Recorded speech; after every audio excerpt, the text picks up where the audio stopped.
Dito sa ating analysis, kaninang madaling araw, alas 2 ay naglandfall na nga po ito dito sa Masingal, Ilocos Sur.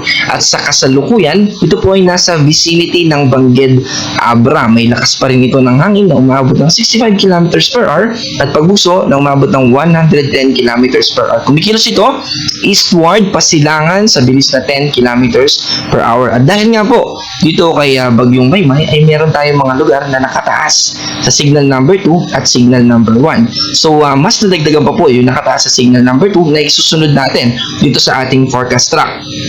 So, ano nga po ba yung dahilan? Bakit medyo weird po yung track nitong si Bagyong Maymay, no? Dahil din po ito may contribution yung interaction niya with another tropical cyclone na nasa labas ng PAR na may international name na Dolphin.